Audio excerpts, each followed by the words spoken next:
Bonjour les amis, j'espère que vous allez bien. Moi, c'est Nietzsche le Catalan sur votre écran.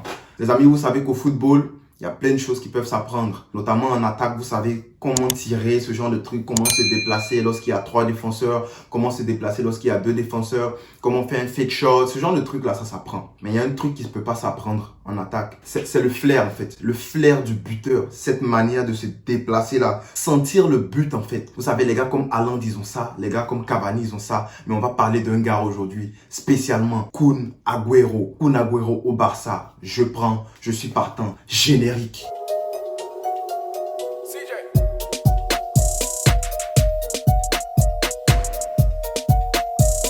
Alors les éléments, Kun Agüero au Barça, c'est fait. Kun Agüero au Barça, c'est fait. C'est une très bonne chose. Moi, si je dois noter ce transfert-là, c'est 7,5 sur 10. Kun Agüero au Barça, c'est fait. Pour plusieurs raisons, moi, je pense que c'est un très bon transfert. Sur le plan sportif, sur le plan économique, c'est une très bonne décision de signer Kun Agüero. Si vous voulez bien me laisser me mettre dans la peau d'un antagoniste sur ce transfert, la première chose qu'ils vont sortir, que l'antagoniste va sortir, c'est « Oh, vous avez laissé partir Suarez, mais là, vous achetez Agüero qui a le même âge que Suarez. » Les gars, c'est pas la même chose. Ce n'est pas la même chose. Suarez est parti pour plusieurs raisons. La raison numéro 1, c'est une fin de cycle. Les gars, c'est une fin de cycle. Suarez est venu, il a fait ce qu'il avait à faire au Barça. Il est pas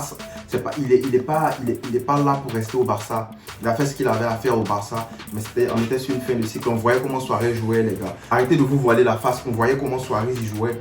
Suarez sur les déplacements, c'était pas ça. C'était plus ça en fait. Il avait toujours le flair là, mais sur les déplacements, sur la construction, dans le match, c'était pas ça. Suarez faisait pas les efforts. Bon d'accord, il y a Messi qui fait pas les efforts défensifs. On a vu que cette saison, il en a fait.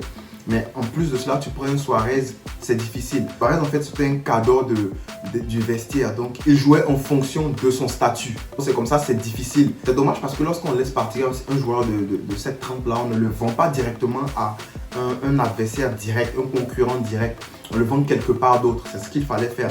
Mais là, on a laissé partir Suarez, mais on l'a donné à l'Atlético de Madrid. Et là-bas, vu qu'il n'est pas cadeau, il n'était pas cadeau, il n'avait plus de statut dans le vestiaire.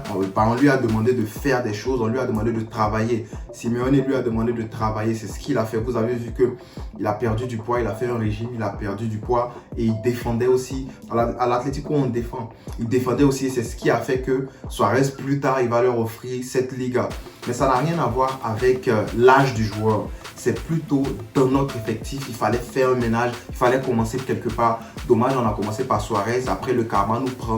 Mais moi, je suis d'accord avec le fait de signer Agüero. Agüero, Suarez, c'est pas juste une question d'âge. Je vais en venir dans les prochains points. Et en plus de cela, Suarez, il a un salaire de quoi? De 16 millions d'euros. 16 millions d'euros, il faut faire beaucoup plus. Et je comprends pourquoi le ménage a commencé par lui en fait. Là, on achète Agüero, mais Agüero, il vient pour combien? Pour 5 millions seulement.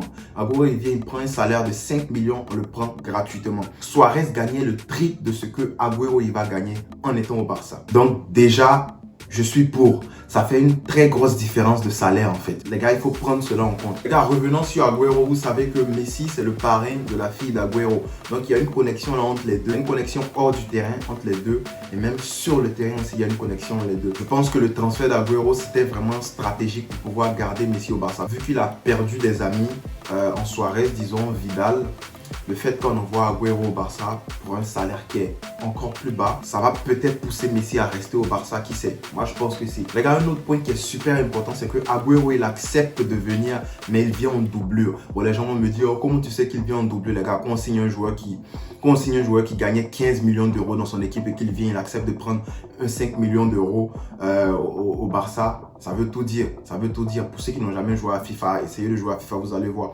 Quand tu donnes un statut à un joueur, tu le payes en fonction du statut qu'il aura dans ton vestiaire. C'est comme ça. Donc, Agüero qui accepte 5 millions d'euros, ça veut dire qu'il sera en doublure. Les doublures exceptionnelles comme Larsson le faisait au Barça. Pour ceux qui connaissent Larsson, Eric Larsson, il rentre les 15 dernières minutes et puis c'est une doublure de qualité. C'est un remplaçant de luxe en fait. Un joker de luxe qui rentre mais qui peut changer le match à lui-même en fait, qui peut changer le cours du match. En plus les gars, la saison de Agüero, c'est-à-dire ses blessures, nous ont montré que c'est sûr qu'il ne viendra pas en tant que titulaire indiscutable.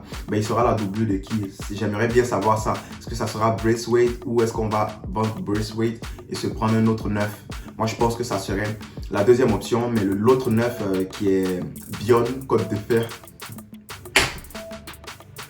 Je veux dire, Haaland, il viendra sûrement la saison prochaine. Donc la venue d'Agüero, c'est une très bonne chose, c'est une super bonne chose pour le Barça. Je le dis encore, je note ce transfert à 7,5 sur 10. C'est une très bonne chose pour le Barça parce que ça va nous aider à avoir enfin un neuf de qualité en sortie de banc. C'est pas anodin, ça c'est pas anodin. C'est un rôle que Suarez n'aurait pas accepté de prendre. Mais là, lui, il va le prendre ce rôle-là. En plus de cela, Messi sera heureux parce qu'on sait, c'est comme ça dans une équipe, il faut faire plaisir à la star. Messi sera heureux au Barça parce que son ami sera là en fait. Et si Messi a accepté de baisser son salaire à 50%, c'est normal qu'on lui apporte son ami Agüero à côté de lui. Et Agüero, c'est pas un joueur nul. Tout le monde sait qu'Agüero, c'est un très bon attaquant. Donc Agüero au Barça, je prends. Très bon transfert. Transfert intelligent en fait de la part de Laporta. On a hâte de voir ce qui arrive. Je pense qu'Eric Garcia aussi est venu en même temps. Et vu qu'Eric Garcia c'est un jeune et Agüero c'est une légende, ce jour-là a été comme dédié à Agüero. Mais on va parler d'Eric Garcia plus tard. Emerson Royal aussi qui a accepté de venir au Barça. Il y aura une vidéo après par rapport à Emerson parce que j'ai entendu dire des choses comme quoi Sergino Dest allait partir au Bayern ou quelque chose comme ça. Écoutez pas ce genre de news. Mundo Deportivo, ils n'ont plus rien à dire parce que Laporta, c'est pas Bartomeu. Il ne file pas des tubes en fait. Il fait ses trucs dans l'ombre. Il fait ses transferts dans l'ombre. Donc Mundo Deportivo, ils n'ont plus rien. Ils ne savent plus quoi dire. Donc les gars, merci d'avoir regardé cette vidéo. Je vous invite à liker, commenter et partager. Faites toutes ces bonnes choses là. Vous connaissez déjà la chanson. Hein. On se retrouve la prochaine fois. Fisca, El Barça. On est puissant des Catalans, ni tu le catalan, ni tu le catalan, ni tu le